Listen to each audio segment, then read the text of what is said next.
knit and crochet without looking at my hands. I'm not necessarily like super great at it. I would not attempt to do this if I was doing anything complicated or to do with colour work or decreasing or anything like that.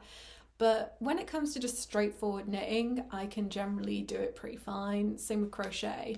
And I thought today I might talk to you about how I taught myself to do that, or how I learned to do it.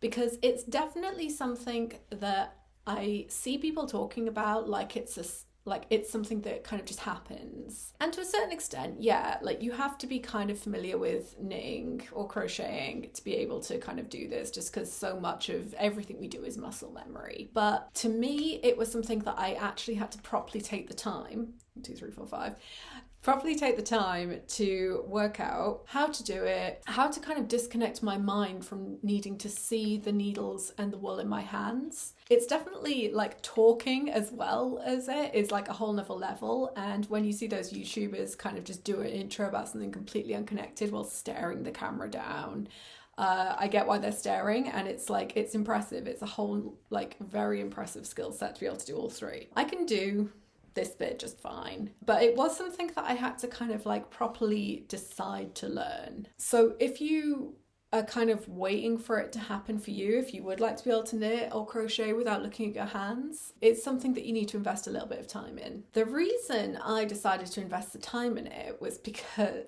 it was very spontaneous, and me and my partner were going to the cinema to see Dunkirk. I'm not a massive war films gal. I do actually watch a lot of them, but yeah, blood, gore, guts, death, misery, horror, etc. It's not really something I'm massively down for. I just thought it might be nice to have something to distract myself from this, maybe from some of the slightly gorier bits. I didn't really think it through, but I grabbed a circular needle and 2 different balls of wool that I'd been thinking for a while might be quite nice knitted up together. So I cast on our way to the cinema, and then I just sat there during it and did garter stitch all the way through. And that was a fantastic way to learn to do it, because whenever I got slightly frustrated, I was just distracted by what was on screen.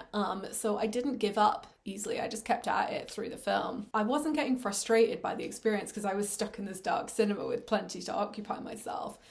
But also because I couldn't see my hands, I just had to get used to it. And that was a really good way, and I would actually recommend it. I was not knitting circular, but I was knitting on a circular needle, because it's like, this is not very conducive to a cinema. It's not like it makes it particularly better or easier. I do feel like these are a little bit difficult to maneuver, but that's partly because I've not knitted with chunky wool in a while. So I taught myself in the cinema, but then I kind of had to keep prodding myself to do it, you know? I already knitted in front of the TV, but it was very much like, look at my stuff, and then I hear that something is happening on screen and I look up. Decide that you are going to teach yourself how to do this.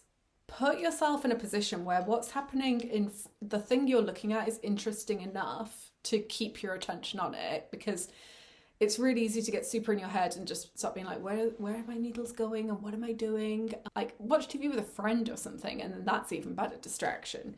I would not recommend trying to learn how to do it either just sitting on your own quietly in a room, because then your mind, it's a bit like patting your head, rubbing your stomach, your mind just gets too focused on what you're doing and you start to slip up. Or if you just do it with like no distraction at all, there's also the danger that you'll get bored, frustrated, just not see the benefit to it. So that's my recommendation. And as you can see, I'm all right at it now. I would, like I said, if you were watching me watching a film, I'd be going a lot quicker.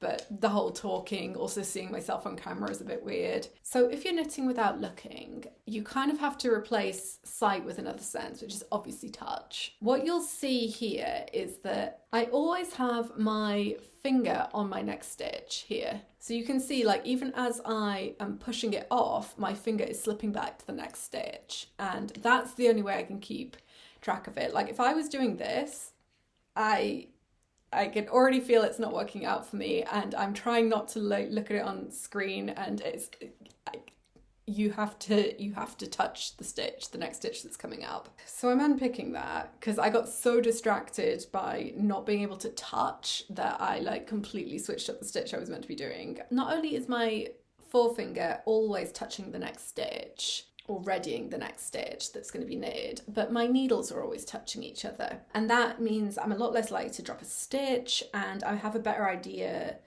in my mind of where things are. Basically, it's always just, it's touching one side or the other. And now I'm going to finish this row, and then I'm going to talk about crocheting without looking at your hands, because that's a little bit different. I've talked about knitting, how it's garter stitch, purl. It's very much the easiest possible stitch you can do, just back and forth, no variation.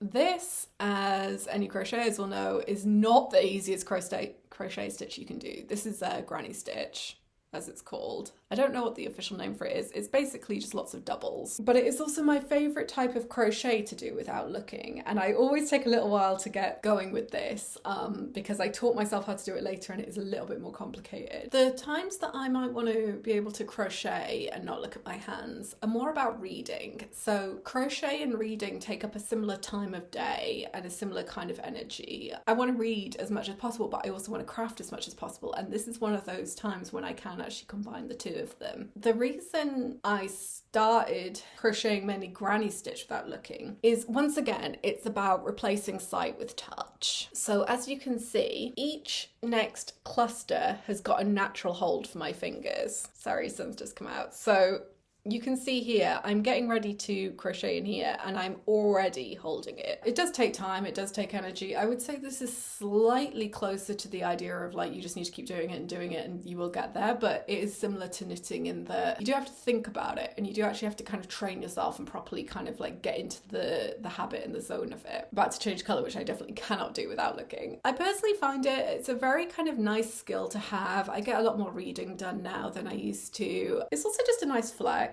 Like, I think it's something people are like vaguely impressed by and take as a sign that you're a serious knitter, but I am doing the most basic stuff here as well. It's just nice to be able to do. It's useful to be able to do. Yeah, and I recommend trying to kind of get into the habit of doing it yourself. You don't need to have been knitting and crocheting for years and years and years. You just need to have been doing it a lot in a short amount of time and then properly turn your mind to the idea that you want to be able to do this. So yeah, that's it from me. Thank you for watching until the end. Like, subscribe, just do whatever you want. Bye!